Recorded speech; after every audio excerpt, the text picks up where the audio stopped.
ఓం శాంతి 24/12/1984 అవ్యక్త బాప్దాదా యొక్క మధుర మహావాక్యాలు.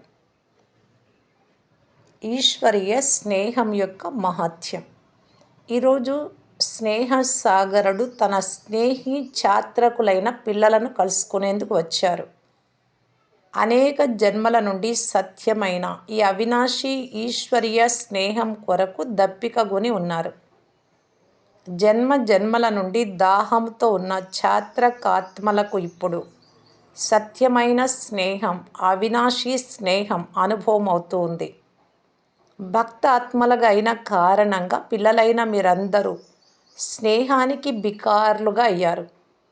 ఇప్పుడు తండ్రి బికారీల నుండి స్నేహ సాగరుడి వారసత్వానికి అధికారిగా చేస్తున్నారు.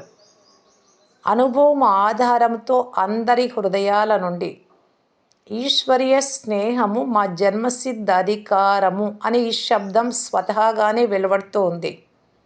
కావున బికార్ల నుండి అధికారులుగా అయ్యారు.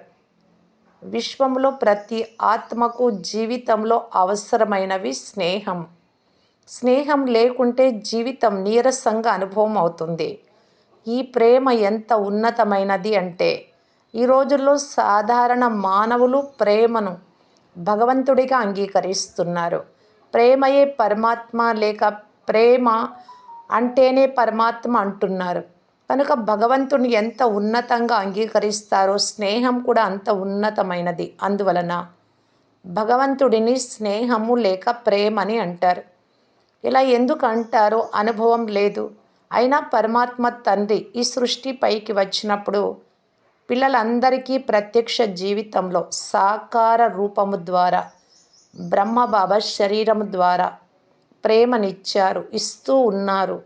అనుభవం లేనప్పుడు కూడా స్నేహమే పరమాత్మ, ప్రేమే పరమాత్మ అని భావించేవారు. కనుక పరమాత్మ తండ్రి ఇచ్చిన మొదటి బహుమతి ప్రేమ. ప్రేమనే మీ అందరికీ బ్రాహ్మణ జన్మనిచ్చింది. ఈ ప్రేమ పాలనయే మీ అందరినీ ఈశ్వరీయ సేవకు యోగ్యంగా చేసింది. ప్రేమనే సహజ యోగిగా, కర్మ యోగిగా, స్వతహా యోగిగా చేసింది. ప్రేమ హద్దు త్యాగాన్ని భాగ్యంగా అనుభవం చేయించింది. ఏది త్యాగం చేసినా అది మా భాగ్యం కొరకు అని. త్యాగం కాదు, మేమేం వదిలిపెట్టడం లేదు, భాగ్యము అని అనుభవం చేయించింది. ఈ అనుభవం చేయించింది సత్యమైన భగవంతుడి ప్రేమే కదా. ఈ ప్రేమకు ఆధారంతోనే, ఈ ప్రేమ లేక స్నేహం ఆధారంతోనే ఎలాంటి తుఫానునైనా ఈశ్వరీయ కానుకగా అనుభవం చేసుకుంటారు. స్నేహం ఆధారంతో కష్టాన్ని అతి సహజంగా అనుభవం చేస్తారు. ఈశ్వరీయ ప్రేమ అనేక సంబంధాలలో తగులుకున్న హృదయాన్ని, ఎక్కడెక్కడో సంబంధాలు జోడించారు కదా, అనేక ముక్కలైన హృదయాన్ని ఒక్కరితో జోడించింది. ఇప్పుడు ఒక్కటే హృదయం, ఒక్కరే మనోభిరాముడు. ఇప్పుడు మీ హృదయం ముక్కలుగా లేదు. స్నేహము తండ్రి సమానంగా చేసింది.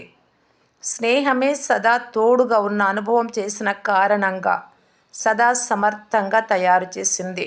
ఈ ప్రేమనే యుగాన్ని పరివర్తన చేసింది.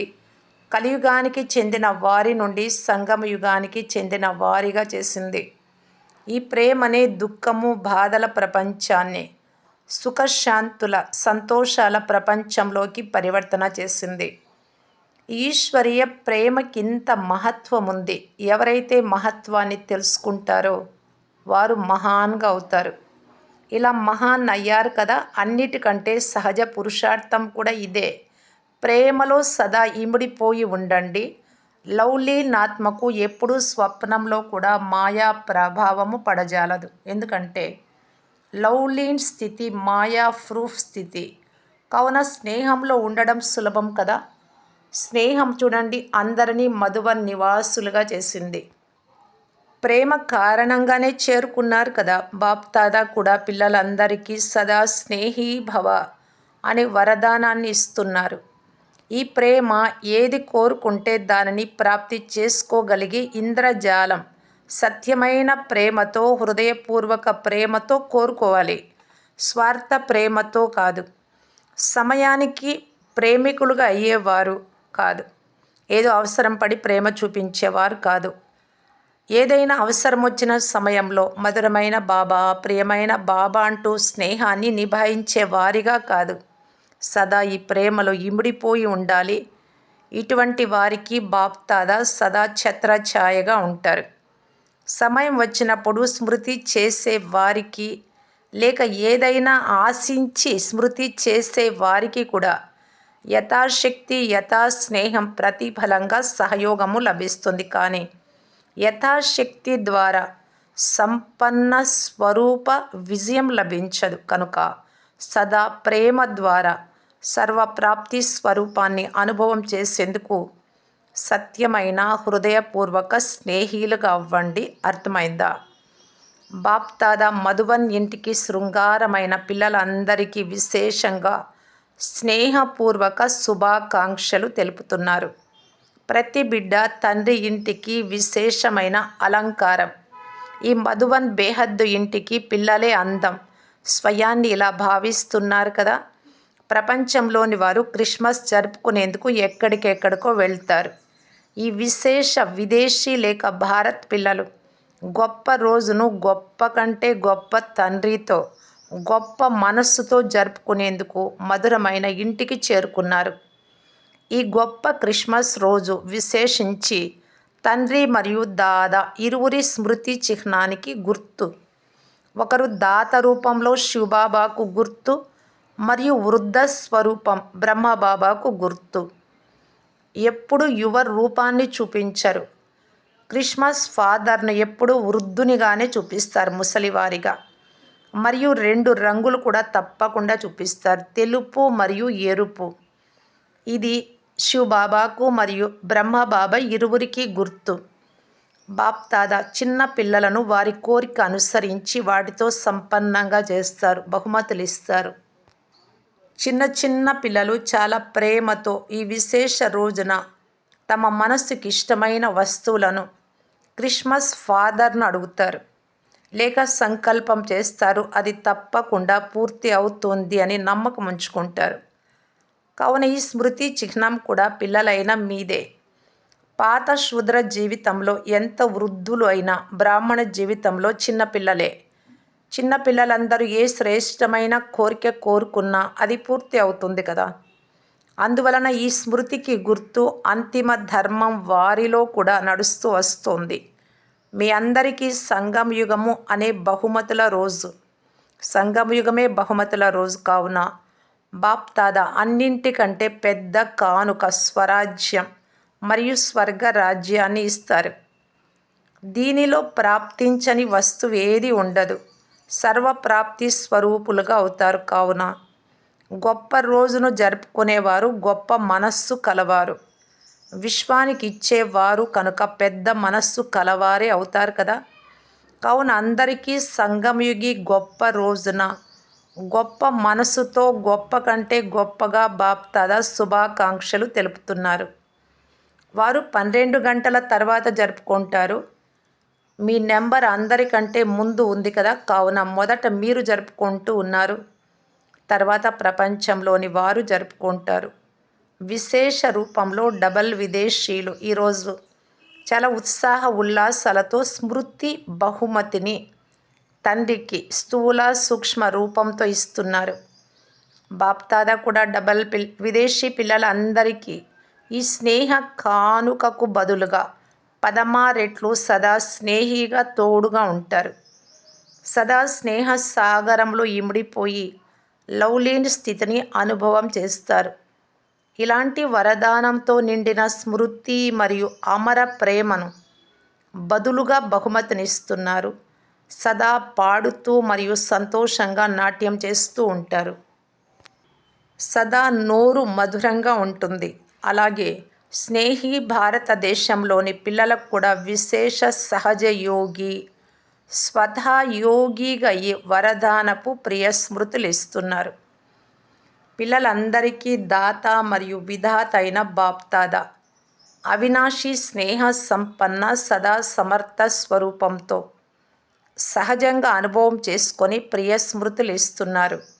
అందరికీ ప్రియ స్మృతులు మరియు నమస్తే. పార్టీలతో ఫస్ట్ గ్రూప్తో సదా స్వయాన్ని ఈ పాత ప్రపంచం ఆకర్షణతో అతీతంగా తండ్రికి ప్రియంగా అనుభవం చేస్తున్నారా? ఎంత అతీతంగా ఉంటారో అంత స్వతహాగానే ప్రియంగా ఉంటారు. అతీతంగా లేకపోతే ప్రియంగా కూడా ఉండరు. కావున అతీతంగా ఉన్నారు, ప్రియంగా కూడా ఉన్నారు, లేక ఎక్కడో ఒక చోట తగుల్పాటు ఉందా? ఎవ్వరితోనూ తగుల్పాటు లేకపోతే బుద్ధి ఒక్క తండ్రి వైపుకు స్వతహాగానే వెళ్తుంది, ఇంకొక వైపుకు వెళ్ళదు. సహజ యోగి మరియు నిరంతర యోగి స్థితి అనుభవం అవుతుంది. ఇప్పుడు సహజ యోగిగా అవ్వకుంటే ఎప్పుడు అవుతారు? ఇంత సహజ ప్రాప్తి ఉంది. సత్యుగంలో కూడా ఇప్పటి ప్రాప్తికే ఫలం లభిస్తుంది. కావున ఇప్పుడు సహజ యోగి మరియు సదా రాజ్య భాగ్యానికి అధికారి సహజ యోగి పిల్లలు సదా తండ్రికి సమానంగా సమీపంగా ఉన్నారు. కావున స్వయాన్ని తండ్రికి సమీపంగా తోడుగా ఉండే అనుభవం చేస్తున్నారా? ఎవరు జతలో ఉంటారో వారికి తండ్రి సహాయం సదా ఉంటుంది. జతలో ఉండకపోతే సహాయం కూడా లభించదు. తండ్రి తోడు లభించినట్లయితే ఏ విఘ్నము రాదు. ఎక్కడైతే సర్వశక్తివంతుడైన తండ్రి తోడు ఉంటుందో మాయ స్వయమే దూరంగా వెళ్ళిపోతుంది. శక్తి కలిగిన వారి ముందు బలహీనులేం చేస్తారు? దూరం అవుతారు కదా. అలాగే మాయ కూడా దూరం అవుతుంది, ఎదురించదు. కావున అందరూ మాయాజీతులుగా ఉన్నారు కదా. రకరకాలుగా క్రొత్త రూపంలో మాయ వస్తుంది. కానీ జ్ఞానవంతులైన ఆత్మలు మాయతో భయపడరు. వారు మాయ రూపాలన్నీ తెలుసుకుంటారు. అంతేకాక తెలుసుకున్న తర్వాత దూరంగా ఉంటారు. ఎప్పుడైతే మాయాజీతుగా అవుతారో అప్పుడు ఎవరు కదిలించలేరు. ఎవరు ఎంతగా ప్రయత్నించినా మీరు మాత్రం కదలకండి. అమృత వేళ నుండి రాత్రి వరకు తండ్రి మరియు సేవ తప్ప ఏ ఆకర్షణ ఉండరాదు. తండ్రి లభించారు, సేవాధారిగా అయ్యారు. ఎందుకంటే ఏది లభించిందో దానిని ఎంత పంచితే అంత పెరుగుతుంది. ఒకటి ఇవ్వండి, పదమాలు పొందండి. మేము అన్ని భండారాలకు యజమానులము, సంపన్న భండారాలుగా ఉన్నాము. ఎవరినైతే ప్రపంచం వెతుకుతూ ఉందో వారికి పిల్లలుగా అయ్యాం. దుఃఖ ప్రపంచం నుండి దూరంగా అయ్యాం. సుఖప్రదమైన ప్రపంచంలోకి చేరుకున్నాం. సదా సుఖ సాగరంలో ఓలలాడుతూ అందరినీ సుఖ ఖజానాతో ఇలా సంపన్నంగా చెయ్యండి. అచ్చా. ఓం శాంతి.